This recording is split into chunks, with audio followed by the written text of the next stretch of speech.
ஹல்லேலூயா, hallelujah. நான் காலையில் சொன்னது உண்மையிலேயே அநேகருக்கு ஆண்டவர் விடுதலை தருவதற்காக அந்த வார்த்தைகளை எனக்கு தந்திருக்கிறார். Praise the Lord. Hallelujah, hallelujah. இப்போ முதல்ல 2 சொன்னேன் இல்லையா? என்னென்ன சொன்னேன்? பில்லி சுனிய கட்டிலிருந்து விடுதலை தருகிறார், கடன் பாரத்திலிருந்து உங்களுக்கு விடுதலை தருகிறார்.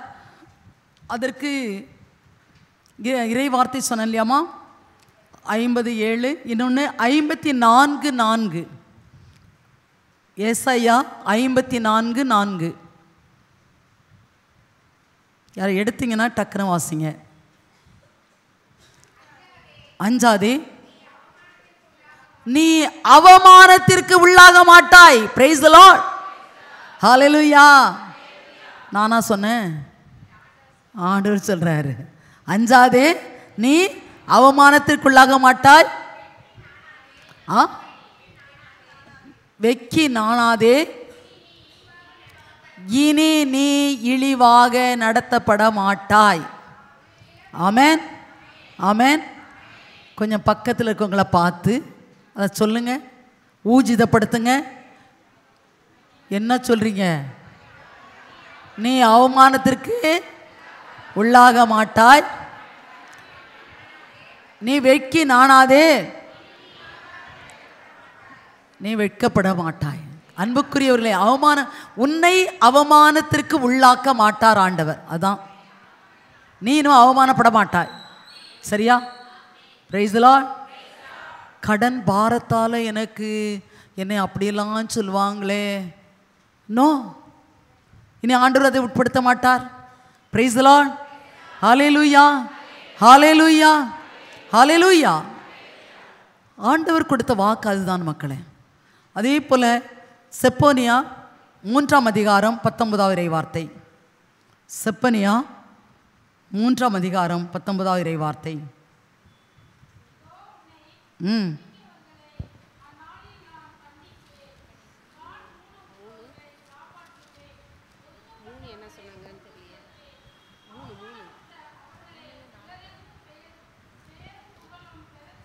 அவமானமுற்ற அவர்களை உலகெங்கும் பேரும் புகழும் பெறச் செய்வேன். Praise the Lord. Hallelujah, hallelujah. நான் இப்படி அவமானம் அடைஞ்சிட்டனே, என்னை பார்த்து எல்லாரும் எள்ளி நகையாடுறாங்களே, அவன் பார்த்து ஏய் போறான் பாருடா நக்கல் அடிக்கிறாங்களே அப்படின்னு நீங்கள் நினைக்கிறீங்களா? நினைக்காத. ஆண்டவர் உன்னை உயர்த்த இருக்கிறார். Price the Lord. ஒன்றை நன்றாக தெரிந்து கொள்ளுங்க மக்களே. என்றைக்கு உனக்கு ஒரு கடன் பாரம் உன்னை அழுத்தி கொண்டிருக்கிறது, அந்த கடன் பாரத்திலிருந்து உன்னால் மீள முடியலையா, இதை ஆண்டவர் அனுமதிக்கிறார் என்று சொன்னால் தயவு செய்து நல்லா எழுதி குறிச்சு வச்சுக்கோங்க. யோபு 42:10. யோபு 42:10. இரட்டிப்பான ஆசீர்வாதத்திற்காக அதை அனுமதிக்கிறார். யோபு தம் நண்பர்களுக்காக மன்றாடின பிறகு ஆமென், ஆண்டவர் செல்வங்களுக்கெல்லாம் மீண்டும் நல்கினார். ஆமென். மேலும் அவர் யோபுக்கு இருந்தனவற்றை எல்லாம் 2 மடங்கு இருக்கிறவற்றை எல்லாவற்றிலும் இரட்டிப்பாக கொடுத்தார். Praise the Lord. Hallelujah, hallelujah. அன்புக்குரியவர்களே, ஒருத்தர் நம்மளை தாழ்த்தி பேசிக்கிட்டு இருக்காங்க அப்படின்னு சொன்னால் வெகுண்டு எழுகாதீங்க. சரியா? யாராவது நம்மளை கோபமாக பேசுகிறாங்க, இந்த போறா பாரு ஆட்டிகிட்டு போகிறாள அப்படின்னு சொல்கிறாங்கனாக்க கவலையே படாதீங்க. சரியா? ஆனால் நீங்கள் உடனே சொல்ல வேண்டிய ஒரே ஒரு வார்த்தை என்ன சொல்லணும்? ஆண்டவரே அவர்களை ஆசீர்வதியும், ஆண்டவரே அவர்களை ஆசீர்வதியும், அவர்களை உம்மிடம் ஒப்படைக்கிறேன். இதை நீங்கள் கற்றுக்கிட்டீங்கன்னு சொன்னால் டக்குன்னு உங்களுக்குள்ளாய் ரெட்டிப்பான ஆசீர்வாதத்தை ஆண்டவர் ஊற்றி விடுவார். Praise the Lord. Hallelujah, hallelujah. இப்போ அவங்க ஒரு வார்த்தையை சொன்ன உடனே உங்களால் பொறுக்க முடியாமல் உடனே நான் என்ன பண்ணுறது, பக்கத்தில் இருக்க சரோஜாக்கா பார்த்தீங்களா, நான் என்னக்கா அவங்களுக்கு செய்துட்டேன், என்னை பார்த்து இப்படிலாம் பண்ணிட்டு இருக்காங்களேக்கா, அவள் உருப்படவே மாட்டாக்கா, அவள் நாசமாக போவாக்கா அப்படின்னு சொன்னீங்கன்னு வச்சுக்கங்களேன், அது எங்கே வரும்? நோ, எனக்கு தான் வரும், அங்கே போவாது. நான் சொல்கிறேன், நல்லா புரிஞ்சுக்கங்க. உன் வாயினால் எதை அறிக்கையிடுகிறாயோ அதை பெற்றுக்கொள்வாய். பிரைஸ் தி லார்ட், ஹல்லேலூயா. ஒருத்தர் நல்லா வீடு கட்டிகிட்டு இருந்தாராம், நல்லா பெருசா. ஆனால் அவர் மனசுக்குள்ளார இப்படி கட்டுறானே அப்படின்னு சொல்லிட்டு ஒரு பொறாமையில், பாரு நான் கூட இப்படி கட்டலை, அவன் 3 மாடி எடுத்துட்டான் அப்படின்னு சொல்லியிருக்கார். லாஸ்ட்டாக அவர் வந்து பேசிகிட்டு இருக்கும்போது, இல்லை நீங்கள் பரவாயில்ல 3 மாடி எடுத்துட்டீங்க அப்படின்னு சொல்லிட்டு வெளியில் அவர் சொல்கிறாரு, இல்லை நீங்கள் இன்னொரு வீடு வாங்கி இன்னும் 3 மாடி போட்டுருவீங்க ஐயா அப்படின்ட்டார். ஆனால் அவர் மனசுக்குள்ளே எப்படி இருந்துச்சு? ஏன் 3 மாடி போட்டானே என்ன? அவர் சொன்னார் பார்த்தீங்களா, நீ இன்னொரு வீடு வாங்கி 3 மாடி போட்டுருவான்னு. அதை ஆண்டவர் பற்றி கொண்டார். பிரைஸ் தி லார்ட், ஹல்லேலூயா.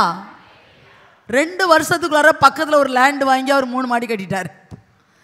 அப்போ அவர் சொன்னாராம், இல்லை உங்கள் வாக்கு பலிச்சிச்சு பார்த்தீங்களா அப்படின்னார். இவர் மனசுக்கு நினச்சாராம், அடப்பாவி மவனே. கிறிஸ்துவுக்குள் அருமையானவர்களே, மற்றவர்கள் நம்மை தூற்றுகிறார்கள் என்று சொன்னால் கவலையே படாதீங்க. இயேசு என்ன சொன்னாங்க? இயேசு என்ன சொன்னாங்க? ஐயோ, இவன் குடிகாரன், பெருந்தீனிக்காரன், கொள்ளக்கூடதுக்கு தலைவன். ஆண்டவர் ஏதாவது சொன்னாரா? இல்லை. சிலுவையிலிருந்து சொன்னார், பிதாவே இவர்கள் அறியாமல் செய்கிறார்கள், இவர்களை மன்னியும் என்று சொன்னார். அதனால்தான் இறந்த இயேசு உயிர் பெற்று எழுந்தார். பிரைஸ் தி லார்ட், ஹல்லேலூயா. ஒருவேளை உன்னுடைய வாழ்க்கையில் எல்லாம் எனக்கு இறந்து போனது, எல்லாம் போயிடுச்சு அப்படின்னு நினைக்கிறீங்களா? இதுக்கு ஆண்டவர் ஏன் அனுமதிக்கிறார் என்று சொன்னால், உனக்கு ரெட்டிப்பான ஆசீர்வாதத்தை தருவதற்காக அனுமதிக்கிறார். நீங்கள் இதை வந்து வாங்க மாட்டேங்கிறீங்க. அதை வாங்காமல் என்ன செய்கிறீங்கனாக்கா, உடனே திருப்பி நான் நல்லா தானே கோயிலுக்கு போகிறேன், நான் அருள் ஆலயத்துக்கு போயிட்டே தானே இருக்கேன், மாதம் போகிறேனே, ஏலாவூருக்கு போகிறேன், அங்கே போகிறேன், சாலக்குடிக்கு போகிறேன், ஏன் எனக்கு இப்படி நடக்குது? நீங்கள் ஏன் என்ற கொஸ்டின் எழுப்புறீங்க பார்த்தீங்களா? அதை யார் பிடிப்பா?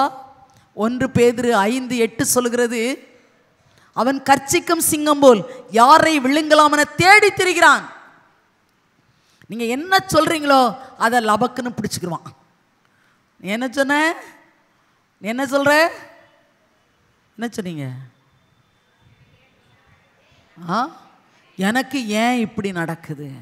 நான் இங்கெல்லாம் போகிறேனே, போகாத கோயிலுக்கே போக மாட்டான் இவன், ஆனால் இவன் நல்லா இருக்கான் சொல்கிறோமா?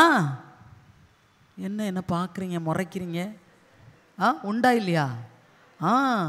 அவன் கோயிலுக்கு, என் அடுத்த வீட்டுக்காரன் கோயிலுக்கே போக மாட்டான், எதுவுமே செய்ய மாட்டான், ஆனால் அவன் பார் நல்லா இருக்கிறான். நான் அருளாலயம் போகிறேன், ஏலாவூர் போகிறேன், சாலக்குடி போகிறேன், எங்கெங்கெல்லாம் ஜெபம் நடக்குதோ அங்கெல்லாம் போகிறேன், ஆனால் எனக்கு மட்டும் ஒன்றும் நடக்க மாட்டேங்குதே. நீங்களே அறிக்கையிட்றீங்க. Price the Lord. இதை எவன் பிடிப்பான்? ரெட்டை கொம்புக்காரன் பிடிச்சிக்கிடுவான். ஏய் நீ தானடா சொன்ன, அதனால் நான் பிடிச்சிட்டேன்னு சொல்லுவான். ஆனால் நீங்கள் தான் சொல்கிறீங்க அவன் நல்லா இருக்கானேன்னு. நான் சொன்னேன்ல அவன் நல்லா வைக்கிறேன் சொல்கிற, புரியுதா? நம்ம வாயிலிருந்து என்ன வரக்கூடாது? அந்த கெடுதலானது வரக்கூடாது. நீங்கள் அந்த தீமையிலும் நன்மையை கற்றுக்கொண்டீர்கள் என்று சொன்னால் ஆண்டவர் அளப்பரிய விதமாய் தருவார். அதான் நான் இன்றைக்கு உண்மையிலே சொல்கிறேன். நீங்கள் உங்களிடமிருந்து செல்வங்கள் எடுக்கப்படுது, எல்லாமே பறிக்கப்பட்டுருச்சு அப்படின்னாலும் கவலைப்படாதீங்க. Price the Lord, hallelujah, hallelujah. அன்புக்குரியவர்களே, நான் என் வாழ்க்கையில் நடந்தது சொல்கிறேனே. உண்மையிலே என்கிட்ட ஒரு செருப்பு தான் எப்போதும், சரியா? ஒரு நாள் செருப்பு போயிருந்தேன். எங்கள் வீட்டில் நிறைய நாய்க்குட்டி, வெளியில் செருப்பை போட்டால் போதும் உடனே நாய்க்குட்டி தூக்கிட்டு போயிடும். அப்புறம் வந்து பார்த்தாக்கா செருப்பு இருக்காது.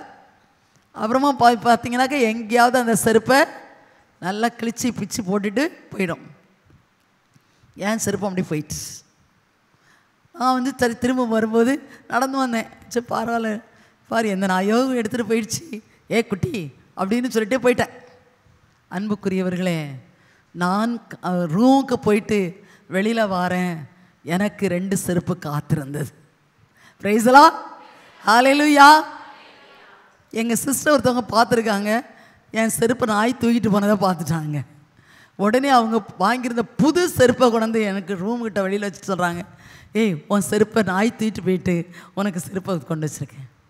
கிறிஸ்துவுக்குள் அருமையானவர்கள், எதுக்கு சொல்கிறேன்னு சொன்னால், ரெட்டிப்பா நான் அந்த செருப்பை போட்டுக்கிட்டு வந்தேன், அந்த செருப்பையும் நாய் லேசாக கடிச்சிச்சு. இதை யார் பார்த்தா, கிங்ஸ்லி பார்த்துட்டான். அடுத்த நாளே போயிட்டு இன்னொரு புது செருப்பு வாங்கிட்டு வந்தேன், நீ போட்டுக்க, அவ வாங்கி கொடுத்தது.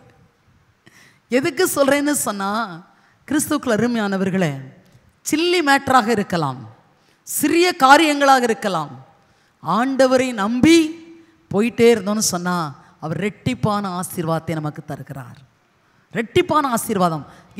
அதுக்கு மட்டும் நான் சொல்லலை, நிறைய மக்கள்கிட்ட இதை சொல்லி கொடுத்த பிறகு அநேக மக்களுடைய சாட்சிகள் நான் பார்க்குறேன், கேட்குறேன். முந்தானத்து திருக்கணங்குடி என்ற வில்லேஜுக்கு போயிருந்தேன். அங்கே கன்னியாகுமரி மக்கள் வந்திருந்தாங்க. அவங்க சொன்ன வார்த்தையும் தான், எம்மா தாயே கன்னியாகுமரிக்கு வருவீங்களா அப்படி கேட்டான். வருவேன் அடுத்த மாதம் வருவேன்னு சொன்னேன். அதில் உடனே ஒருத்தி சொல்கிறா, சிஸ்டர் ரெட்டிப்பான ஆசீர்வாதம் சொல்லுவீங்கள, எனக்கு ரெட்டிப்பாக ஆண்டவர் தந்துட்டார் தெரியுமா. ஒரு போட்டு வச்சுருந்தேன், இப்போ 2 போட்டு வச்சுருக்கேன். நான் கரங்களை தட்டி ஆண்டவரை மகிமைப்படுத்தணும். ஒரு போட்டு வச்சுருந்தேன், இன்னைக்கு 2 போட்டு வைக்க ஆண்டவர் எனக்கு ஆசீர்வாதத்தை தந்திருக்கிறார். Praise the Lord. உன் வாயினால் நீ அறிக்கையிடுகிற போது அதை பெற்றுக்கொள்ளுகிறாய். அப்போ நீ மற்றவங்க நம்மளுக்கு யாராவது துன்பப்படுத்துகிறாங்க அப்படின்னு சொன்னால் கவலையே படாதீங்க. தயவுசெய்து நல்லா நோட் பண்ணி அதை எழுதுங்க. யோபு 42:10. அடுத்தது என்னம்மா? யோபு 42:10 எழுதிட்டீங்களா? இரண்டாவதாக எழுத வேண்டிய இணைச்சட்டம் 28ஆம் அதிகாரம். டெய்லி நீங்கள் படிக்கணும், 1லிருந்து 13 வரைக்கும் படிக்கணும். இணைச்சட்டம் 28ஆம் அதிகாரம் 1 முதல் 13 வரைக்கும் படிக்கணும். 13ல் கை வச்சு நன்றி சொல்லணும். சரியா? 13ல் கை வச்சு நன்றி சொல்லணும். என்ன சொல்லப்பட்டிருக்கு அதில்? கட்டளைகளை நீ கடைபிடிப்பாய் என்றால் நீ உயர்வாய் என்று தாழ்ந்து போக மாட்டாய், உன்னை வாளாக்காமல் தலையாக்குவேன். பிரைஸ் தி லார்ட், ஹல்லேலூயா. நீ கடைசியா இருக்க மாட்ட, முதலிடத்தை பெற்றுக்கொள்வாய். ஹல்லேலூயா. ஜோரா கைதட்டுங்க, கைதட்டுங்க, கைதட்டுங்க நல்லா. ஆண்டவர் சொல்லுகிறார், இந்த பீடத்திலிருந்து சொல்றாருனாக்கா நான் நம்புறேன், என் நேசரை நான் நம்புகிறேன். இதிலிருந்து ஆண்டவர் அறிக்கையிட வைக்கிறார் என்று சொன்னால் என் ஆண்டவர் செய்வார், செய்வார். ஏன்னா அவர் செய்யாமல் இருக்கிற, அவர் பொய் சொல்வதற்கு மனிதர் அல்ல, அவர் கொடுத்த வாக்கை திருப்பி எடுக்காதவர். Price the Lord, hallelujah, hallelujah. எனவே அன்புக்குரியவர்களே, உங்கள் துயரம் மகிழ்ச்சியாக மாறும். முதல்ல சொன்னேன், பிலிஸ்தீனியத்திலிருந்து கடன் பாரத்திலிருந்து ஆண்டவர் உங்களுக்கு விடுதலை தருகிறார் என்று சொன்னேன். அடுத்தபடியாக நோய். இன்னைக்கு நிறைய பேர் குழந்தை பாக்கியத்திற்காக ஜெபிக்க வந்திருக்கிறீர்கள் இல்லையா? அவங்க மட்டும் கை தூக்குங்க. 1 2 3 4 நல்லா கை தூக்கணும். 4 5 6 7 8 9 10 11 12 13. கிறிஸ்துவுக்குள் அருமையானவர்களே, எதுக்கு நான் யார் இதை கிங்ஸ்லே சொல்கிறேன்னு சொல்லி நினைக்காதீங்க. கிங்ஸ்லி நீ பார்த்தீங்கன்னா நான் வேணாக்கா செல்ஃபோனில் காட்டுறேன், செல்ஃபோன் அவங்ககிட்ட தான் இருக்குது. நாங்கள் மார்ச் மாதம் இது மும்பை போயிருந்த போது எனக்கு அதுக்கு முதல் வாரம் எனக்கு ஒரு கால் வந்தது. என்னான்னு கேட்டேன். அம்மா அவனுக்கு ஸ்டாலினுக்கு குழந்தை பிறந்துருச்சுமான்னு சொன்னான். எனக்கு ரொம்ப சந்தோஷமாக இருந்தது. ஏன்னா அப்போ வந்து ஃபோனில் தான் ப்ரேயர் பண்ண சொன்னான். ப்ரேயர் பண்ணேன். அதாவது நீங்கள் நம்புனீங்கன்னு சொன்னால் அது நடக்கும். ஏன்னா சொந்த ஊராகிய நாசரேத்தில் கூட இயேசுவால் கூட என்ன செய்ய முடியவில்லை? அற்புதம் செய்ய முடியவில்லை. அற்ப பாவியாகிய என்னால் முடியுமா? முடியாது. ஆனால் நீங்கள் விசுவசித்தீர்கள் என்றால் அது நடக்கும். நான் செல்ஃபோனில் தான் நான் உடனே சொன்னேன், 2 பேரும் கை கோர்க்க வை, நான் ஜெபம் பண்ணுறேன்டா அப்படி சொல்லிட்டேன். அதே போல் ஜெபம் பண்ணி 2வது மாதமே அவள் கன்சீவ் ஆனா. குழந்தை பிறந்து போயிருக்கோம். அந்த குழந்தைய உண்மையில் கையில் வச்சு நான் ஃபோட்டோ எடுத்திருக்கேன். அது எத்தனாவது குழந்தை தெரியுமா? 107வது குழந்தை. என் ஆண்டவர் எனக்கு 107 பேர பிள்ளைகளை தந்திருக்கிறார் என்பதில் என் ஆண்டவருக்கு நான் மகிழ்ந்து களி கூர்ந்து நன்றி சொல்லுகிறேன். குழந்தை பிறக்காதுன்னு சொன்னாங்க. முதல் விட்னஸ் எங்கே நடந்ததுன்னு சொன்னால் தூத்துக்குடியில் தான் நடந்துச்சு. ஆமாம், என் தங்கச்சி வீட்டுக்கு பக்கத்து வீட்டில் 18 வருஷம் குழந்தை இல்லை. அப்போ என் தங்கச்சி அவங்க வீட்டில் சொல்லியிருக்கா, எங்கள் அக்கா ஜெபம் பண்ண சொல்லுங்கள், எங்கள் அக்கா ஜெபம் பண்ணி குழந்தை பிறக்கும் அப்படின்னு சொல்லிட்டான். அன்றைக்கி நைட் விஜில் யூதா ததே கோயிலில் நைட் விஜில் அங்கே போயிருக்கேன். போயிட்டு நான் அங்கே போனோடனே சொன்னால், அக்கா இவங்க வீட்டில் குழந்தை இல்லை, நீங்கள் ஜெபம் பண்ணுங்கக்கா அப்படின்னா. அவங்க 2 பேரும் டீச்சர்ஸ். சரி, குழந்தை கையை முழங்கால் போட சொன்னேன், ஜெபம் பண்ணிட்டு இல்லையே உங்களுக்கு கையில் குழந்தை இருக்கணுமே, ஆண்டவர் தருகிறார் அப்படின்னு சொல்லி ஜெபம் பண்ணிட்டு போயிட்டேன்.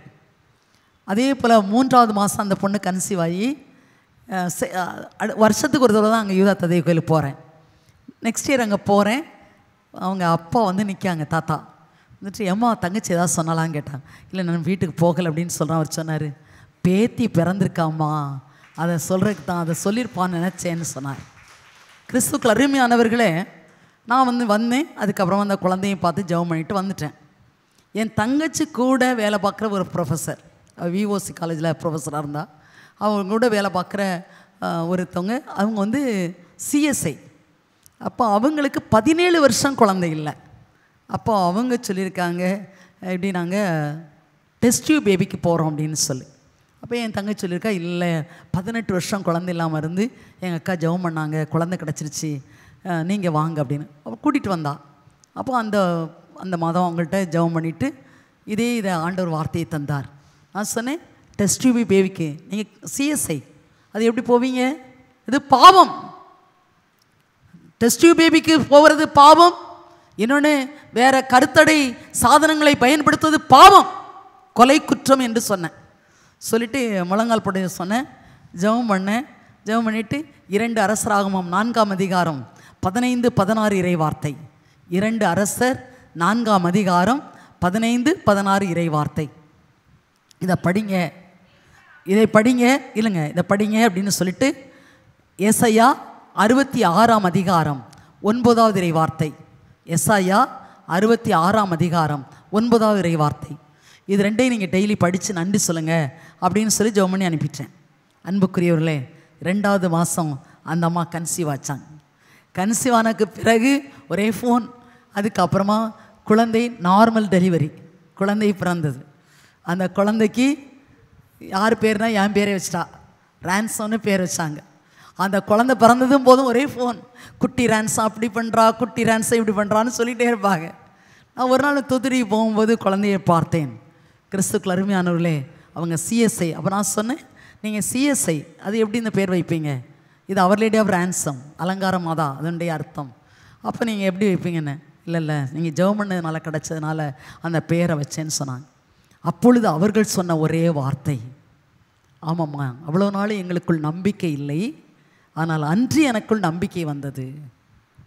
கிறிஸ்துக்கள் அருமையானவர்களே, நீங்கள் நம்புனீங்கன்னு சொன்னால் எத்தனை பேர் இப்போ கை தூக்குனீங்களோ அத்தனை பேர் இந்த இடத்துல சாட்சி சொல்லுவீங்க.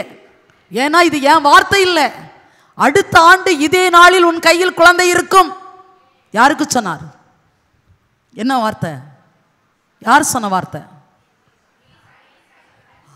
ஆண்டவருடைய வார்த்தையை எலிசா சூனேமுக்கு சொல்லுவார். சூனேம்கிட்ட சொன்னார், என் வீட்டுக்காரரு வயசானவர், கிழவராயிட்டே, அது எப்படி என்று சொன்னார். கிறிஸ்துக்கள் அருமையானவர்களே, ஆண்டவர் தெளிவாக சொன்னார், அடுத்த ஆண்டு இதே நாளில் உன் கையில் குழந்தை இருக்கும். பிரைஸ் தி லார்ட், ஹalleluya, ஹalleluya. குழந்தை பிறந்துச்சா இல்லையா? குழந்தை பிறந்துச்சு. கிறிஸ்துக்கள் அருமையானவர்களே, ஏசாயா புத்தகம் 66:9 சொல்லப்பட்டிருக்கிறது, மகப்பேற்றை ஏற்படுத்திய நான் கற்பத்தை தடை செய்து விடுவேனோ என்கிறார் ஆண்டவர். பிரைஸ் தி லார்ட், ஹalleluya, ஹalleluya. அன்புக்குரியவர்களே, நம்ம பெரும்பாலும் என்ன நினச்சிக்கிறோன்னு சொன்னால், இல்லை ஆண்டவர் இது நடத்துவாரா அப்படின்னு நினைக்கிறோம். சந்தேகப்படாதீங்க, ஆண்டவர் தருவார். Price the Lord.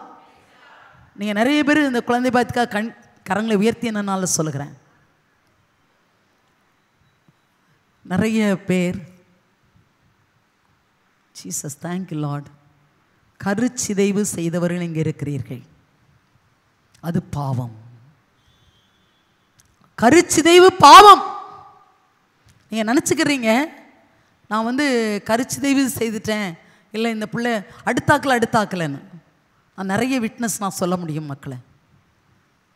ஒரு வீட்டுக்கு போயிருந்த போது அந்த அம்மா ரொம்ப அழுதாங்க. இல்லை என் பிள்ளை அப்படி ஒரு மாதிரி இருக்கா, என்ன செய்யணும் தெரியல, ஒரு மாதிரி மென்டல் மாதிரி இருக்கா அப்படின்னு சொல்லிட்டு ஆண்டவர் தெளிவாக சொன்னார், நீங்கள் அபாஷனம் பண்ணியிருக்கலாம்னு தான் கேட்டேன்.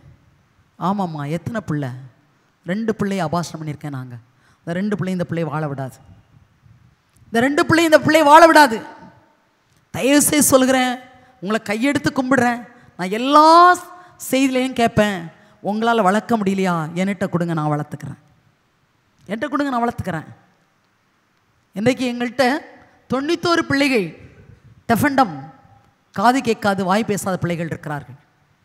ஆனால் நிறைய ஹிந்துஸ், 2 ஃபேமிலி தான் கேத்தலிக்ஸ். நான் அவங்ககிட்ட போய் இதை நான் சொல்ல முடியாத. ஆனால் ஒரு இந்து அம்மாட்ட நான் சொன்னேன். நான் ஏன்னா அந்த பையன் ரொம்ப அழகாக இருப்பான், ஓடி மடியில் உட்காந்து 4.5 வயசு பையன். அதனால் எனக்கு அவனை பார்க்கும்போதெல்லாம் ரொம்ப கஷ்டமாக இருக்கும். அவங்க பார்த்துருக்காங்க, அப்படியே பார்க்கும்போதெல்லாம் எனக்கு ரொம்ப கஷ்டமாக இருக்கும். ஓடி மடியில் உட்காந்துக்கிறவான். உட்காந்து அவனுக்கு பசிக்குனாக்கா எப்படின்னுமா, அதுக்காக எப்படின்னாலும் பிஸ்கெட் ஏதாவது வச்சுட்டு கொடுப்பேன். ஏதாவது ஒன்று இருக்கும். பிள்ளைங்க பேச முடியாமல் அந்த ஜெபம் சொல்லும்போது சொல்லும்போது நமக்கு கண்ணீர் தான் வரும். இதுக்கு காரணம் கடவுள் அல்ல, நல்லா தெரிந்து கொள்ளுங்க. மூதாதையருடைய சாபமும் பெற்றோர்களும் காரணம். நீ முன்னால் குழந்தை அபாஷம் நிற்பியன்னு சொன்னால் அந்த ஆன்மா இந்த பிள்ளைகளை வாழ விடாது. நீங்கள் நினைக்கலாம், இன்னைக்கு நிறைய பேர் உங்களுடைய பிள்ளைகள் வாலிப வயசில் இருக்காங்க, கஷ்டப்படுறீங்க. இன்னொன்று ஒரு சில பிள்ளைங்க ஒரு சில நினைக்கிறீங்க, என் பிள்ளை லவ் பண்ணிட்டு அப்படி போயிட்டாலேன்னு நினைக்கிறீங்க. இது எல்லாமே இங்கே நடக்கிற காரியம். ஆனால் நீங்கள் இது குழந்தைகளுக்கு நீங்கள் அபாஷனம் பண்ணவங்க சரியான பரிகாரம் செய்யாமல், அதற்கு திருப்பலி அர்ப்பணிக்காமல் இருந்தீர்கள் என்று சொன்னால் அந்த பிள்ளைகள், அந்த ஆன்மா அந்த குழந்தைகளை வாழ விடாது. அஸ்வர் நல்லா தெரிஞ்சுக்கங்க. தானே தானே அபாஷனம் சொல்லுவீங்க. ஒன்று சொல்கிறேன் மக்களே, ஒரு குழந்தை கருவிலை உருவாகி 24 மணி நேரத்திற்கு மேல் அதற்கு ஆன்மா கொடுக்கப்படுகிறது. நீ 2வது நாள் அது அபாஷம் ஆனாலும் சரி, அபாஷம் பண்ணிட்டீங்கனாலும் அது கொலை குற்றம். அது கொலை குற்றம் தானே போச்சு, ரைட். ஆனால் அந்த குழந்தை இறந்து போச்சு. அந்த ஆன்மா எங்கே போகும்? ஒரு தாயாகிய ஒரு தகப்பனாகிய நீங்கள் செய்ய வேண்டியது, தானே அது அபாஷனானா, அது ஆணா பொண்ணான்னு தெரியாட்டினா ஏதாவது ஒரு பேரை வச்சு அந்த பேரின்ல ஆண்டவர்கிட்ட நீங்கள் 2 பேரும் சொல்லணும், ஆண்டவரே இந்த ஆன்மாவுக்கு இந்த பேர் வச்சுருக்க ஆண்டவரே, இந்த பேரில் நாங்கள் திருப்பலி ஒப்பு கொடுக்குறோம் ஆன்ம சாந்திக்காக. அப்போ நீங்கள் அந்த பேரை வச்சு இந்த மாசற்ற குழந்தைகள் நித்திய இளைப்பாற்றி அடையும்படியாக என்று சொல்லி ஒரு 9 திருப்பலி. இன்னொன்று அந்த குழந்தை பிறந்து இருந்தால் இது எத்தனை வயசில் இருக்கும்? இப்போ 31 வயசு இல்லை 32 வயசில் இருக்குது அப்படின்னு சொன்னால் 31 திருப்பலி ஒப்பு கொடுங்க. 31 வயசில் இருக்கிற பிள்ளைகளுக்கு யாருக்காவது ஏதாவது செய்யுங்க. யாருமே அதான் அனாதை இல்லங்கள், கருணை இல்லங்களுக்கு போய் செய்யுங்க. அப்போ தான் அது பரிகாரம் ஆகும். அப்படி பரிகாரத்தை ஆண்டவர் ஏற்றுக்கொள்ளுகிற போது என்ன நடக்கும்? உங்கள் குடும்பத்தில் அற்புதம் நடைபெறும். யாரோ என்கிட்ட சொன்னாங்க, சாட்சி சொன்னேன் சிஸ்டர் அப்படின்னு சொன்னாங்க. Price the Lord, hallelujah. Sorry சொன்னாங்க. அற்புதம் நடந்திருக்கு. நிறைய சாட்சிக்கிட்ட நான் கேட்டிருக்கிறேன். நீங்கள் அதை செய்யுங்க. இல்லைன்னாக்கா நீங்கள் நினச்சிட்டு இருப்பீங்க பிள்ளைங்க தப்பு செய்கிறாங்கன்னு சொல்லி. நான் பிள்ளைங்களை குற்றம் சொல்லவே மாட்டேன். அந்த பிள்ளைகள் தவறுவதற்கு காரணம் பெற்றோர். நான் சரியாக இல்லை, ஆனால் நான் என்ன பண்ணுறேன், நான் ரொம்ப ஒழுங்குன்னுட்டு அப்படியே தலையை நிமித்திக்கிறேன். தயவுசெய்து சொல்கிற மக்களே, எந்த பேரண்ட்ஸ்னாலும் சரி, எந்த பெற்றோராக இருந்தாலும் சரி, உன்னுடைய உடல் இச்சைக்காகவோ காம இச்சையை தீர்த்து கொள்வதற்காகவோ அல்ல. ஆண்டவர் கொடுத்த ஒரு பெரிய வரப்பிரசாதம், மக்கள் பேரை பெற்றுக்கொள்வதற்காக கொடுத்தது தான் அது. நீங்கள் அது இல்லாமல் இந்த ஒரு வருஷம் இல்லை சிஸ்டர் 6 மாதத்திலே அது கன்சீவ் ஆகிட்டேன், அதனால நான் அபாசம் ஆயிட்டேன், நான் சொல்லக்கூடாது. ஒரு தாய் இங்கே செய்யலாமா? நீங்கள் அதை யோசிக்கிறது இல்லை மக்களே. குழந்தை பிறந்தது பிறகு அந்த குழந்தைய என் செல்லமே, என் கண்ணே, என் மண்ணே அப்படின்ட்டு தாலாட்டு பாடுறீங்களே. வயிற்றில் இருக்கிற குழந்தைய நீனே அழிச்சிட்டேன்னாக்கா கொலகாரியா? உங்களை நான் என்ன சொல்கிறது? சற்று யோசித்து பாருங்க, சற்று யோசித்து. ஏன்னா இதை பற்றி என்ன ஆண்டவர் சாலக்குடியில் டிவைன்லேயே 1997 என்னை பற்றி பேச சொன்னார். இதை பற்றி தயவுசெய்து சொல்கிற மக்களே, வேண்டாம். உங்கள் குடும்பத்தில் வர்றாங்களா, மருமக்கள் வர்றாங்களா, சொல்லிக் கொடுங்க. செய்யாத செய்யாத, அது கொலை. அந்த கொலை மட்டுமல்ல, அந்த ஆவி, அந்த ஆன்மா உன் பின்னால் இருக்கிற எல்லாவற்றையும் தடுத்து நிறுத்தி கொண்டிருக்கும். என்ன வாழ விடலையே நீ? அக்காவை மட்டும் வாழ விட்டுருவனா? அண்ணனை வாழ விட்டுருவனா? தம்பியை வாழ விட்டுருனா? விடாது. நீ அதற்கு தகுந்த பரிகாரத்தை நீங்கள் செய்தாக வேண்டும். இதை ஏன்னா எல்லாரும் சரியாக சொல்லித் தருவது இல்லை என்று நான் நினைக்கிறேன். நீங்கள் என்னை பற்றி என்ன சொன்னாலும் பரவாயில்ல, நான் பாவத்தை பாவம்னு சொல்லலாம், அது எனக்கு பாவம். திருந்தினா திருந்திக் கொள்ளுங்கள், பரிகாரம் செய்தால் எங்கள் ஆண்டுடைய ஆசீர்வாதத்தை பெற்றுக்கொள்ளுங்கள். அதான் என்னால் சொல்ல முடியும். Praise the Lord. Hallelujah, hallelujah. கிறிஸ்துவுக்கு அருமையானவர்களே, திருப்பாடல் 113:9 சொல்கிறது. திருப்பாடல் 113:9, மலடியை அவள் இல்லத்தில் வாழ வைக்கின்றார், தாய்மை பேறு பெற்று மகிழுமாறு அவளுக்கு அருளுகின்றார். ஹல்லேலூயா. ஆண்டவர் சொன்ன வாக்கை தராமல் இருப்பாரா? இந்த குழந்தை பேற்றுக்காக செபிக்கிறவர்கள் இந்த இறை வார்த்தையை குறித்து கொள்ளணும். அதுக்காக தான் சொல்கிறேன். சரியா? இந்த இறை வார்த்தையை குறித்து கொள்ளும்படியாக இவங்களை கேட்டுக்கொள்கிறேன். அதே சமயம் ஆண்டவர் சொல்லுகிறார், 1 சாமுவேல் 1:11 இறை வார்த்தை, படைகளின் ஆண்டவரே, நீ அடியாராகிய என் துயரத்தை கண்ணோக்கி என்னை மறவாமல் நினைவு கூர்ந்து எனக்கு ஓர் ஆண் குழந்தையை தருவீரானால் அவனை அவன் வாழ்நாள் முழுவதும் ஆண்டவராகிய உமக்கு ஒப்பு கொடுப்பேன். அதான் யாரு? Samuel. Praise the Lord. Hallelujah, hallelujah. கிறிஸ்துவுக்கு அருமையானவர்களே, நீங்கள் குழந்தை பேர் வேணும் வேணும்னு சொன்னால் இப்படிப்பட்ட இறை வார்த்தைகளை ஆண்டவரிடம் படித்து நீங்கள் சொல்லியிருக்கீங்களா? ஆண்டவரே, சாமுவேலை கொடுத்தீங்களே, ஏன் பிள்ளைக்கு ஒன்று தாங்க, தரப்போருக்காக நன்றி சொல்லுங்க. நீங்கள் நன்றி சொன்னால் பெற்றுக்கொள்வீர்கள்.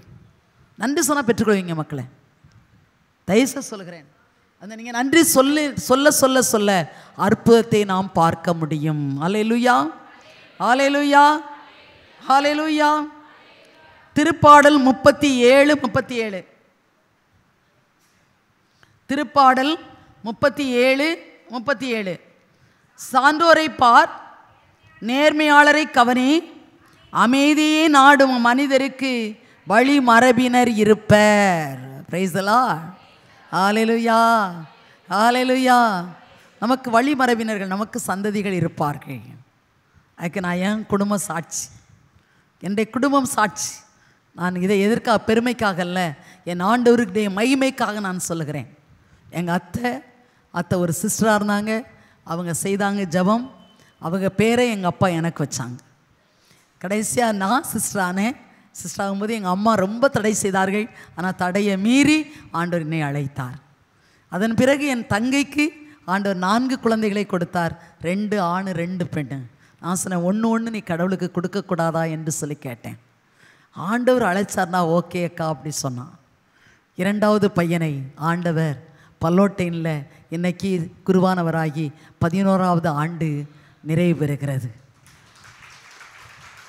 3வது குழந்தைக்கு என் பேரே வச்சா, ரான்சம்னு சொல்லி. அவள் என் சபையிலேயே சிஸ்டர் ஆகி இது 18வது ஆண்டு என் பிள்ளை இருக்கிறது. இதற்கு சொல்கிறேன் என்று சொன்னால், நம்முடைய வாரிசுகளை ஆண்டவர் ஆசீர்வதிக்கிறார். Praise the Lord. Hallelujah, hallelujah. அன்புக்குரியவர்களே, உண்மையிலே முந்தானத்து வீட்டு பக்கம் நான் போயிட்டு வந்தேன். அப்படியே என்னுடைய பேர குழந்தைகள் 3 குழந்தைகளை ஆண்டவர் தந்து ஆசீர்வதித்திருக்கிறார். அதில் பேர பிள்ளைங்க 2 பேரன்னு சொன்னான். கிங்ஸ்லிட்டே சொல்லுவான், ஆச்சு நான் சாமியார் ஆகிடுவான், ஆச்சு நான் சயின்டிஸ்ட் ஆகிடுவான், ஆச்சு. எதுக்கு சொல்லனா, உன் வழி மரபினரை ஆண்டவர் ஆசீர்வதிக்கிறார். Praise the Lord. Hallelujah, hallelujah. அதற்கு ஆண்டவர், நான் அதைத்தான் ஆண்டவருக்கு நன்றி சொல்வேன். ஆண்டவரே, எங்களை நீர் தலை குனிய விடாமல் எங்கள் வாரிசுகளை நீர் ஆசீர்வதித்து கொண்டே இருக்கிறீரே, அதற்காக உமக்கு நன்றி, உமக்கு நன்றி. ஹல்லேலூயா, ஹல்லேலூயா. அன்புக்குரியவர்களே, எனவே குழந்தை பாக்கியம் என்று சொல்லுகின்ற போது தயவுசெய்து சொல்லுகிறேன், நீங்கள் ஆண்டவரிடம் கேட்க வேண்டியது அதுதான். கேளுங்க, ஆண்டவர் கொடுப்பார். எனக்கு டக்குன்னு அப்படி பேசிகிட்டு இருக்கும்போதே வருது, நீங்கள் அடுத்த ஆண்டு 3 பேர் இந்த இடத்துல குழந்தையை கொண்டு வந்து கடத்துவீங்க. Price the Lord. ஹல்லேலூயா, ஹல்லேலூயா. அது நிறைய சொல்ல முடியும் என்னால். மாதவரத்தில் ஒரு குட்டி இருக்கா. அப்போது போன மாதம் அவளுக்கு உறுதி பூசுதல். அப்போது எனக்கு ஃபோன் பண்ணி, சிஸ்டர் எனக்கு உறுதி பூசுதல், ஆனால் நீங்கள் வந்தால் தான் நான் பூசைக்கு போவேன்னு சொல்லிட்டா. எனக்கு அடுத்த நாள் போகணுமே மக்களே அப்படின்றேன். நீங்கள் வரணும்னு சொன்னான். அதனால் நான் சரின்னு சொல்லிட்டு செபஸ்தியார் கோயிலுக்கு தான் நான் போனேன். அன்புக்குரியவர்களே, அதாவது அதே மாதவரத்தில் ஒரு இரவு ஜெபம் நடத்திய போது அந்த இரவு ஜெபத்தில் ஆண்டவர் வெளிப்படுத்தினார், 10 ஆண்டுகள் குழந்தை இல்லாமல் ஒரு தம்பதியருக்கு ஆண்டவர் ஒரு குழந்தை பாக்கியத்தை கொடுக்குறாருன்னு சொல்லி. அப்போ நான் முடித்த பிறகு கேட்டேன், யார் 10 வருஷம் குழந்தை இல்லாமல் இருக்கிறீங்க, ஆண்டவர் குழந்தை பாக்கியத்தை தர்றான்னு. அந்த தம்பதியினர் உடனே முடிச்சோன்னே வெளியில் வந்தாங்க. வந்து நாங்கள் தான் சிஸ்டர் அப்படின்னாங்க. அடுத்த ஆண்டு உன் கையில் ஒரு குழந்தை இருக்கும். ஆண்டவர் பெண் குழந்தையை காட்டுகிறார். அன்புக்குரியவர்களே, அருமையான ஒரு பெண் குழந்தை. இன்றைக்கி அவள் வந்து 6ஆம் கிளாஸ் போகிறா. எனக்கு உண்மையிலே பெரிய சாட்சி அந்த குழந்தையும். நான் நிறைய அப்படி சாட்சி சொல்ல முடியும். அதே போல் இன்னொரு தம்பதியினர், வேறு ஒன்றும் இல்லை, நம்ம போரூரில் தான் இருக்கிறாங்க. அவர்களும் அப்படித்தான் வரும்போது 6 வருஷம் குழந்தை இல்லை. வந்துட்டு முழங்கால் போட்ட போது ஆண்டவர் அவங்க கையில், அவங்க தள்ள கை வச்சோடனே ஆண்டவர் சொன்னார், அடுத்த ஆண்டு உன் கையில் ஒரு குழந்தை இருக்குமேன்னு வந்துருச்சு. அந்த பொண்ணு அழ ஆரம்பிச்சிருச்சு. அவங்க நல்ல டால், நல்ல வாட்ட சாட்டமாக இருப்பான் அந்த பையன். அவன் உடனே இவன் அழுகிறா. அவன் என் கையை இப்படி பிடிச்சி அப்படியே தள்ளி கொண்டு போயிட்டு, சிஸ்டர் என்ன சொன்னீங்கன்னு சொன்னான். அடுத்த ஆண்டு உனக்கு ஒரு குழந்தை இருக்கும்பா அப்படி சொன்னேன். சிஸ்டர், எனக்கு ஆண்மையே இல்லை, எப்படி குழந்தை இருக்கும்? எனக்கு ஆண்மை இல்லைங்கிறது என் மனைவிக்கு மட்டும்தான் தெரியும். அவள் அக்செப்ட் பண்ணான், அதனால் நாங்கள் நல்லா சந்தோஷமாக இருக்கிறோம். அது எப்படி நீங்கள் சொல்லுவீங்கண்ணா? எனக்கு கோவம் வந்துட்டு நான் உடனே அவனை அப்படி கோவமாக சொன்னேன், ஏய் சாரா எல்லாம் இழந்துட்டாடா, அவளுக்கு எல்லாம் அத்து போச்சு, சரியா? அபிரகாமுக்கு என்னையா இருந்தது? 75 வயசில் சொன்னார், 85 வயசில் வந்தார், திரும்ப 99 வயசில் சொன்னார், 100 வயசில் தாண்டா குழந்தைய பிறந்துச்சு. சாரா பிள்ளையை பெற்றுக்கிட்டான்னா அடுத்த ஆண்டு இதே நாளில் உன் பொண்டாட்டி பிள்ளையோட இங்கே வருவா. அப்படி வரலன்னு சொன்னால் நான் இந்த அங்கியை கழட்டிட்டு சேலை கட்டுறேன்டா அப்படின்ட்டு கொஞ்சம் கோபமாகவே சொல்லிட்டேன். அன்புக்குரியவர்களை, உண்மையில் நான் அப்படி சொல்லியிருக்க கூட சொல்லிட்டேன். அவன் போயிட்டான். நம்புனீங்களோ நம்ப மாட்டீங்களோ தெரியாது, 2வது மாதமே அவள் கன்சீவ் ஆனா. அருமையான ஒரு பெண் குழந்தை பிறந்தது. 2 ஆண்டுகள் கழித்து ஒரு அருமையான ஆண் குழந்தை பிறந்தது. எனக்கு 2 பிள்ளைகள். நான் அந்த இது மவுண்ட்டுக்கு போயிட்டனாலே சொல்லுவான், அம்மா வாங்க உங்கள் பேர பிள்ளைங்கள பாருங்கன்னு. 2ம் ஓடி வந்துடும். இதில் இன்னொரு பியூட்டி என்ன தெரியுமா? அந்த முதல் குழந்தை யார்ட்டையுமே போகாதான். அவன் குழந்தை பிறந்ததுக்கு பிறகு சொன்னான், அம்மா தூக்கிட்டு வா அப்படின்னு சொன்னான். இல்லை இப்போல்லாம் தூக்கிட்டு வராத, 9 மாதம் ஆகட்டுண்டா, தூக்கிட்டு வா அப்படின்னு சொன்னேன். அப்போ 9 மாதம் கழித்து கொண்டு வந்தான். கொண்டு வந்தோடனே நான் இப்படி கையை நீட்டினேன், அது என்கிட்ட வந்துடுச்சு. உடனே அவனுக்கு ஷாக் ஆகிட்டு சொல்கிறான், அது எப்படி என் பிள்ளை யார்ட்டையும் போகாது, உங்ககிட்ட போகுதுன்னு. சொன்னேன், டே உன் பொண்டாட்டி வயிற்றில் சுமந்தாடா, நான் நெஞ்சில் சுமந்தேன். அவள் பெத்தெடுக்கிற வரைக்கும் எனக்கு இங்கே திக்கு திக்குன்னு இருக்கும். ஆனால் நான் நெஞ்சில் சுமந்தேன். அதனால் கையை நீட்டினோன்னு அந்த குழந்தை என்னிடம் வந்தது. கிறிஸ்துக்குள் அருமையாக நிறைய சொல்ல முடியும் மக்களே. என் நேசர் பெரியவர், என் ஆண்டவர் பெரியவர். கேட்பதற்கும் நினைப்பதற்கும் அதிகமாக செய்ய வல்லவர். அதனால் குழந்தை பாக்கியத்திற்காய் ஜெபித்து கொண்டிருக்கிற நீங்கள் இந்த இறை வார்த்தைகளை படித்து நன்றி சொல்லிக்கொண்டே இருங்கள். அடுத்த ஆண்டு இந்த நாட்களில் குழந்தையோடு வந்து நன்றி சொல்வீர்கள். Praise the Lord. Hallelujah, hallelujah. இன்னொன்று சொல்ல வைக்கிறார். பிள்ளைங்க கன்சீவ் ஆவாங்க இல்லையா, கன்சீவ் ஆன உடனே அந்த பிள்ளைங்களுக்கு தயவுசெய்து நீங்கள் சொல்லி கொடுக்கணும். ஏன்னா என்ன சொல்லி கொடுக்கணும்னா, விசுவாச பிரமாணம் முதல்ல சொல்லணும். 33 டைம்ஸ் 33 தடவை வயிற்றில் சிலுவை போட சொல்லுங்கள். சிலுவை போடும்போது இயேசுவின் இரத்தம் செய்யும், மரியே வாழ்க, சுப பிரசவத்தை தருவதற்காக நன்றி அப்படின்னு சொல்லிவிட்டு சிலுவை போட சொல்லுங்கள். அது நார்மல் டெலிவரி தான் இருக்குமே தவிர சிசேரியன் இருக்காது. Price the Lord. ஏன்னா எனக்கு கன்னியாகுமரியில் நிறைய விட்னஸ் உண்டு. உண்மையிலே ஒரு பொண்ணு நார்மல் டெலிவரின்னு சொல்லி அனுப்பிட்டேன். அந்த பொண்ணு போன போது அவங்க என்ன நினச்சாங்களோ தெரியாது, நிறைய வருஷத்துக்கு பிறகு பிறந்த அந்த குழந்தை கன்சீவானா இல்லை அதனால் சிசேரியன்னு சொல்லிட்டாங்க. ஆனால் அந்த பொண்ணு கண்ணம்மா வச்சுட்டா, இல்லை எனக்கு நார்மல் டெலிவரி சிஸ்டர் சொல்லி அனுப்பிட்டாங்க அப்படி சொல்லிட்டா. ஆனால் அந்த டாக்டர் சொன்னாங்க இல்லை முடியாதுன்ட்டார். அவர் உடனே, எனக்கு கான்வென்ட் இதுனா கொஞ்சம் தூரத்தில் தான் அந்த ஹாஸ்பிட்டல். அவர் உடனே ஓடி வந்து சொன்னார், அந்த அப்பா இல்லைம்மா இப்படி சொல்கிறாங்க என்ன செய்ய, இல்லை ஒரு 5 நிமிஷம் வெயிட் பண்ண சொல்லுங்கள், நான் ஓடி வரேன். ஓடினேன், போய் டாக்டர்னு சொன்னேன். டாக்டர் இல்லை ஒரு 5 மினிட்ஸ் வெயிட் பண்ணுங்க அப்படின்னு சொல்லிக்கிட்டே அப்படி உள்ளார நுழையும் போதே சொல்லிட்டு போகிறேன். அவங்க இல்லை சிஸ்டர்னு ஸ்ட்ரெச்சரில் போட்டு பேஷண்ட்டை அப்படி கொண்டு போகிறாங்க. அந்த பொண்ணு சொல்கிறா, டாக்டர் இல்லைன்றா. இந்த இல்லைங்கிற சத்தம் மட்டும் என் காதில் விழுந்தது. அன்புக்குரியவர்களே, வாசலை தாண்டி உள்ளார போகும்போது டாக்டர் அவளுக்கு நார்மல் டெலிவரி டாக்டர்னு கத்துறேன். அந்த ஸ்ட்ரெச்சர்லையே குழந்தை பிறந்தது.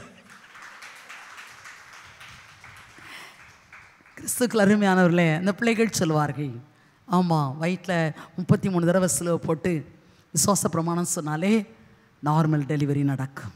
Price the Lord. Hallelujah, hallelujah. எனவே ஆண்டவர் கொடுத்த வாக்குறுதி திருப்பி எடுக்காதவர் மக்களே, திருப்பி எடுக்காதவர்.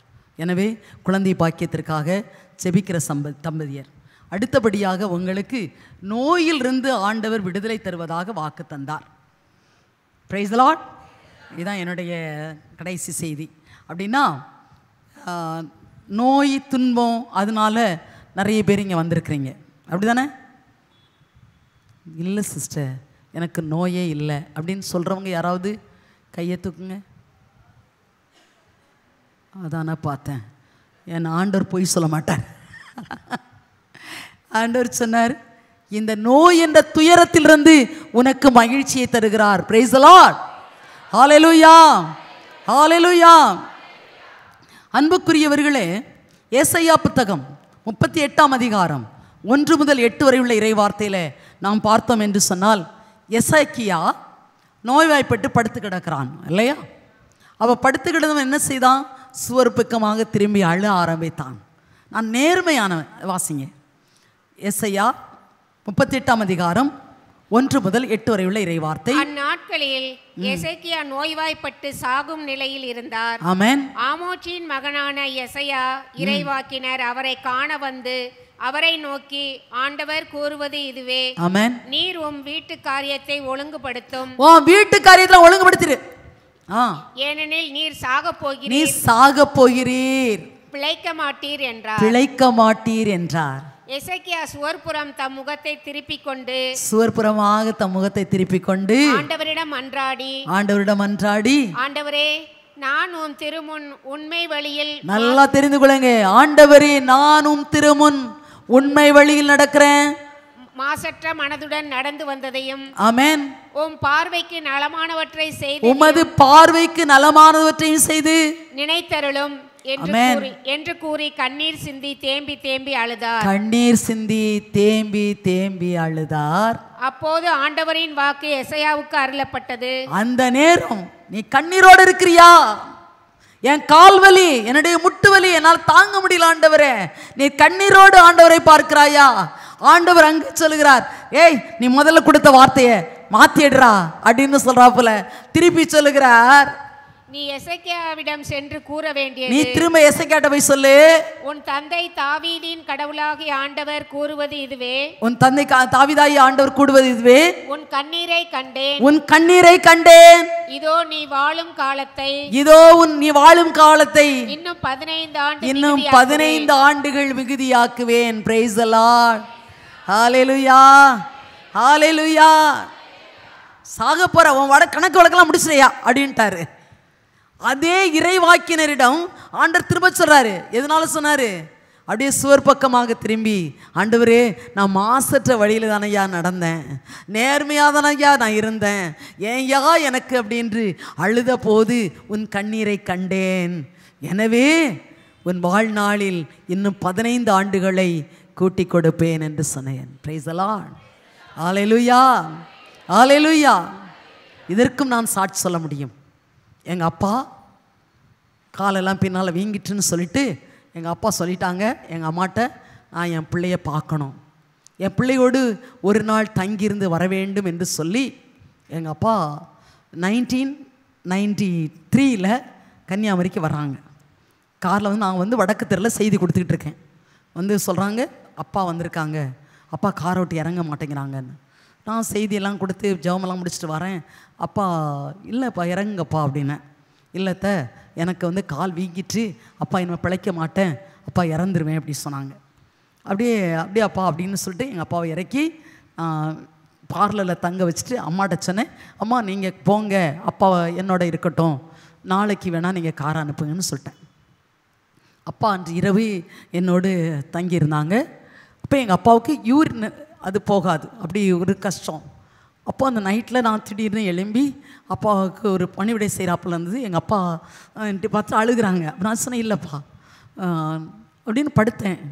2:45 என்னை யாரும் அப்படி தட்டி எழுப்பி சொல்கிறாங்க, எசேக்கியாவின் படுக்கையை மாற்றி போட்டது போல் அப்பாவின் படுக்கையை மாற்றி போடுவேன்னு வந்துச்சு.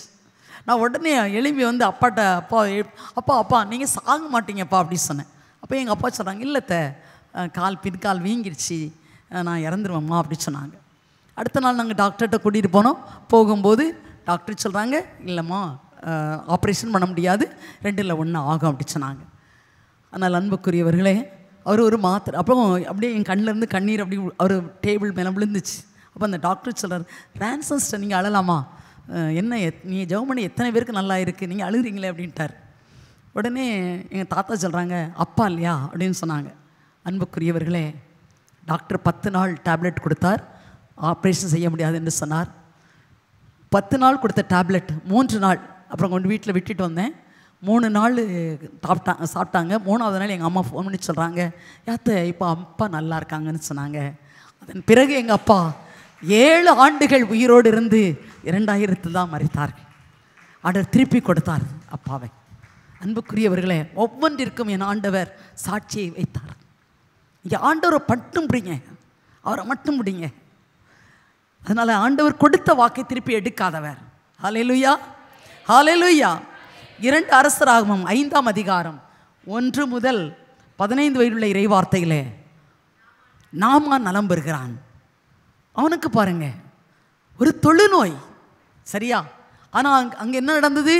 அவரை வந்து ஒரு சின்ன பிள்ளை தான் சொல்கிறா, இல்லை ஒரு இறைவாக்கினர் இருக்கிறாரு, அவர்கிட்ட கூட்டிகிட்டு போங்களேன் அப்படின்னு சொல்லி அங்கே கூட்டிகிட்டு போனோம். அவர் என்ன சொன்னார்? போய் அந்த ஆற்றுல குளினார். எங்கெங்கேயோ ஆறு இருக்குது, இவர் இந்த ஆற்றுல என்ன குளிக்க சொல்கிறாரா அப்படின்னு சொன்னார். இல்லை அவர் வேற பெரிய ஏதாவது செயலிருந்தாக்கா நீ செய்திருப்பல்லப்பா, சரி போங்க அப்படின்னு சொன்னார். நம்பினார், ஆற்றில் முங்கினார், எழும்பினார், சிறு குழந்தையைப் போல உடலை பெற்றுக்கொண்டார். Price the Lord. நம்பினார், பிரைஸ் தி லார்ட். முங்கினார். நீங்கள் கடவுளுக்குள்ளாக முங்குங்க. Price the Lord. தூய ஆவியானவருக்குள்ளாக முங்குங்க, அவர் தருவார். ஹல்லேலூயா, ஹல்லேலூயா. கிறிஸ்துவுக்குள் அருமையானவர்களே, ஏசாயா புத்தகம் 30ஆம் அதிகாரம் 20-21 இறைவார்த்தை சொல்கிறது.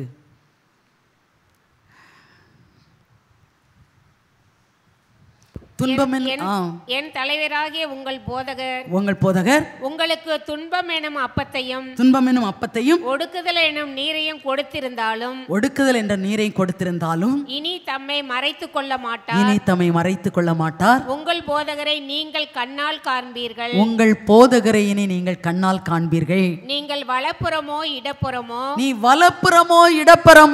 எப்பக்கம் சென்றாலும் இதுதான் வழி, இதில் நடந்து செல்லுங்கள் என்னும் வார்த்தை பின்னிருந்து உங்கள் செவிகளில் ஒலிக்கும்.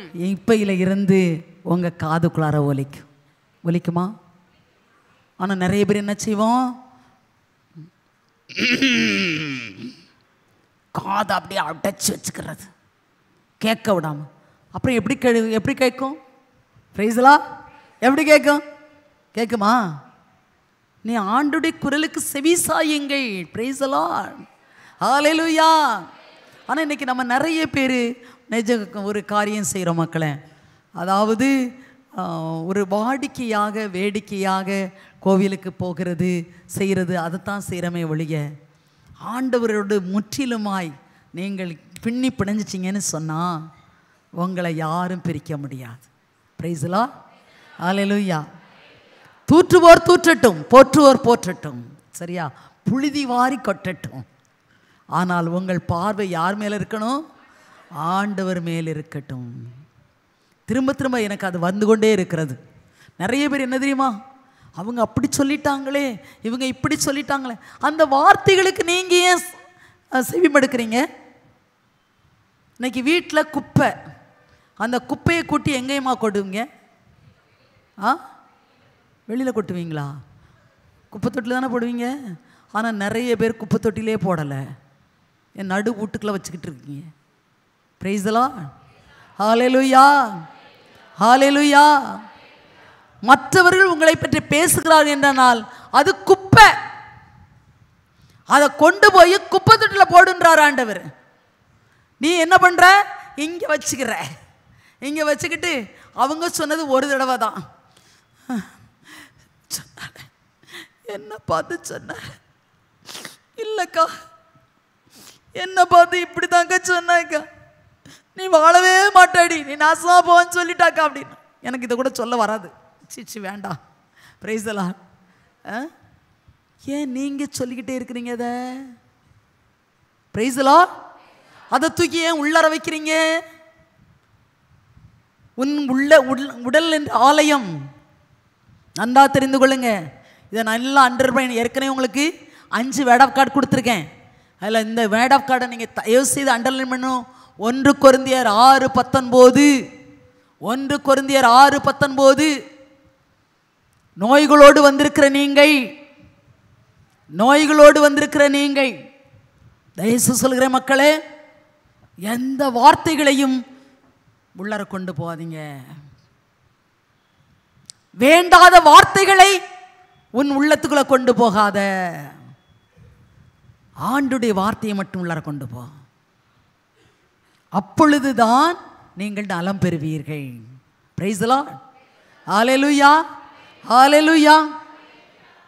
ஆண்டவர் தெளிவாக சொல்கிறார் இல்லையா? ஆண்டவர் உங்களுக்கு திரும்ப நான் ஞாபகப்படுத்துகிறேன். முதல் வார்த்தை என்னது? 1 கொரிந்தியர் 6:19. இந்த உடல் ஆவியான் தகுந்த ஆலயம், நீங்கள் கடவுளிடமிருந்து விலை கொடுத்து வாங்க பெற்றிருக்கிறீர்கள். இந்த உடலால் கடவுளுக்கு பெருமை சேருங்கள். பிரைஸ் தி லார்ட், ஹல்லேலூயா, ஹல்லேலூயா. ஆனால் எத்தனை பேர் பெருமை சேர்க்குறீங்களோ தெரில. நான் திரும்பவும் சொல்லித்தர்றேன். என்னது? உங்கள் உடலால் கடவுளுக்கு பெருமை சேருங்கள். எத்தனை பேர் பெருமை சேர்க்குறீங்க? கையை இப்படி அறக்கை சாதனா, நீ கையே தூக்க மாட்டேங்கிற. உண்மையா இல்லைம்மா? என்ன எப்படி பெருமை சேர்க்குறீங்க? இப்போ மாட்டிக்கிட்டீங்கள? எப்படி சொல்லுங்க? ஸ்தோத்திரம் ஆண்டவரே. எனக்கு டைம் ஆயிடுச்சு, அதனால சொல்லுகிறேன். உங்களுக்கு ஒருவேளை புதுசாக வந்தவர்களுக்காகவும் நான் மீண்டும் இதை சொல்லிக்கொள்ள விரும்புகிறேன். இதுலேயும் நிறைய சாட்சி எனக்கு இருக்கிறது. நம்ம எல்லாரையும் கேட்காமலே நம்முடைய இதயம் துடித்து கொண்டே இருக்கு. எல்லாருக்கும் இதயம் இருக்குல்ல, இருக்கா இல்லையா? துடிக்குதா? துடிக்காத போல என்ன பார்க்குறீங்க? அப்படியே எப்படி துடிக்குது? எப்படி துடிக்குது? ஆமாம் ஆமாம், லப்பு டப்புன்னு உனக்கு துடிக்குது. என்னம்மா? ஆமாம் ஆமாம். ஆனால் எனக்கு லப்பு டப்புன்னு துடிக்கலை. Price the Lord. Hallelujah, hallelujah. நான் ஏற்கனவே உங்களுக்கு சொல்லியிருக்கிறேன், எனக்கு ஹார்ட் அட்டாக் வராது, நான் ஹார்ட் அட்டாக்ல சாகவே மாட்டேன், எழுதி வச்சிருக்கேன். காலையிலே ஒப்பு கொடுங்க. என்னை கேட்காமல் துடித்து கொண்டிருக்கிற என் இதய துடிப்பு, ஆண்டவரே உம்மை அன்பு செய்து கொண்டே இருக்கட்டும். I love Jesus. அதில் அது என்னது?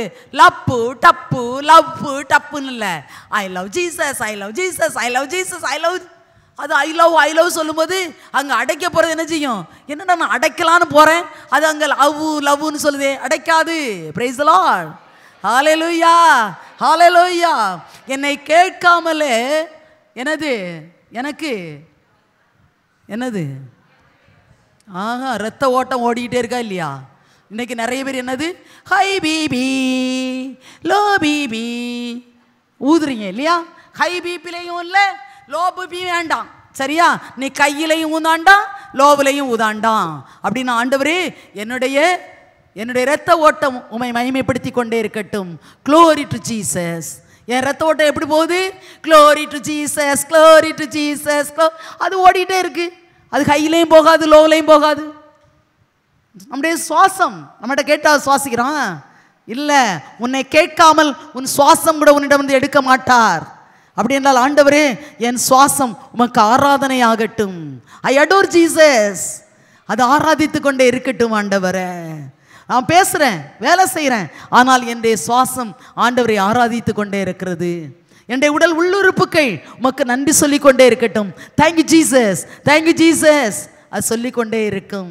என் எலும்புகள் நலம்புகள் எல்லாம் உமது புகழ் பாடட்டும் ஆண்டவரே. 70 வயசு கிளவி இத்தனை வயசில் இந்த ஓடுறீங்க சிஸ்டர் அப்படின்னு கேட்குறாங்க என்னை பார்த்து. நான் கிளவின்னு யார் சொன்னேன்? 70 வயசு தான் அப்படின்னு சொன்னேன். Praise the Lord.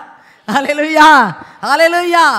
என் ஆண்டவர் உன் கால்களை மான் கால்களைப் போல் ஆக்குவேன் என்று சொன்னார். மலாக்கி 4:2 படியாய் தொழுவத்தில் இருந்து துள்ளி ஓடும் கன்றுக்குட்டி போல் ஓடுவாய் என்று சொன்னார். Praise the Lord. ஹல்லேலூயா. இந்த உடலால் கடவுளுக்கு பெருமை சேர்க்கிற போது உன் உடலில் எந்த நோயும் இருக்க முடியாது. Praise the Lord. ஹல்லேலூயா. எனவே முதல் வார்த்தை 1 கொரிந்தியர் 6:19 வாசிக்கணும். கட்டளையிட வேண்டும். ஆண்டவரே என்னுடைய உடல் ஆவியான் தகுந்த ஆலயம், இந்த ஆலயத்துக்குள்ளாய் எந்த நோய்க்கு அதிகாரம் இல்லை, இயேசுவின் நாமத்தினால் கட்டளையிடுகிறேன் அப்படின்னு கட்டளையிடுங்க. 2வது திருப்பாடல் 107:20 வார்த்தை அனுப்பி குணப்படுத்தின்னு சொன்னீங்களே ஆண்டவரே, உடைய உயிருள்ள வார்த்தைகளை எனக்குள் அனுப்பி என்னை குணமாக்குவதற்காக நன்றி. 3வது எசையா 53:4-5 அவர் தம் பிடிகளை ஏற்றுக்கொண்டார், நோய்களை சுமந்து கொண்டார், அவருடைய காயங்களால் குணமான்னு சொன்னீங்களா ஆண்டவரே, உமது காயங்களால் என்னை குணமாக்கியதற்காக நன்றி. 4வது எரேமியா 30:17 நானே உனக்கு நலமளிப்பேன், உன் காயங்களை ஆற்றுவேன் என்று சொல்கிறார். ஆண்டவரே நீரே எனக்கு சுகத்தையும் பலத்தையும் தந்து என்னை குணமாக்குவதற்காக நன்றி, என் காயங்களை ஆற்றுவதற்காக நன்றி. 5வது 1 பேதுரு 2:24 படி உமது காயங்களால் என்னை குணமாக்கி விட்டதற்காக நன்றி.